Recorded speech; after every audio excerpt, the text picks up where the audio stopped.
કપરાડા વલસાડથી શરૂ થયેલી આ દક્ષિણ ગુજરાતની જનાક્રોશ યાત્રા આજે ભરૂચ જિલ્લામાં વાલિયા ખાતે તમે જોઈ રહ્યા છો કે મોડી રાત સુધી લોકો ખૂબ ઉમળકાભેર આ યાત્રામાં જોડાઈ રહ્યા છે। ચારે બાજુ લોકો ભ્રષ્ટાચારની ફરિયાદ કરે છે। તડકેશ્વરની ટાંકીની આજે મુલાકાત લીધી। ત્યાં ભારતીય જનતા પાર્ટીનું જે કમિશન રાજ છે, જે ભ્રષ્ટાચારનો નમૂનો છે, એ તડકેશ્વરની ટાંકી આખી દુનિયાએ જોઈ છે। એ જ રીતે ગામે ગામ નલ સે જલનો ભ્રષ્ટાચાર, મનરેગાનો ભ્રષ્ટાચાર આજે આખા રૂટ દરમિયાન અહીં વાલિયા હોય કે ભરૂચ વિસ્તારના લોકો હોય કે સુરત જિલ્લાના લોકો હોય, યુવાનોની એક જ ફરિયાદ છે કે અહીંયા ફેક્ટરીઓ આવી, કંપનીઓ આવી, અહીંની જમીન આપી છે, અહીંનું પાણી વાપરે છે, અહીં પ્રદૂષણ ફેલાવે છે। 85% સ્થાનિક રોજગારીનો રાજ્ય સરકારનો નિયમ છે, તેમ છતાં સ્થાનિક યુવાનોને રોજગાર નથી મળતો।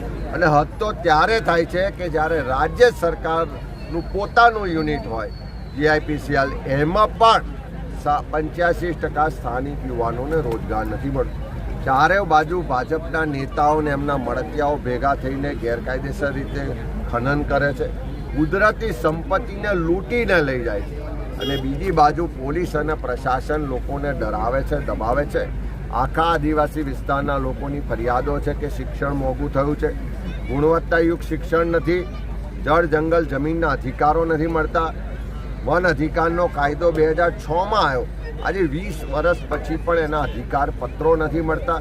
ચારે બાજુ લોકો હેરાન પરેશાન છે। પણ હું ચોક્કસ વિશ્વાસ સાથે કહું કે જે રીતે લોકો ખુલીને આ યાત્રામાં આવી રહ્યા છે, જે રીતે લોકો સરકાર સામે અવાજ ઉઠાવી રહ્યા છે, આવનારા દિવસોમાં આ જ જનાક્રોશ રસ્તા પર પણ દેખાશે।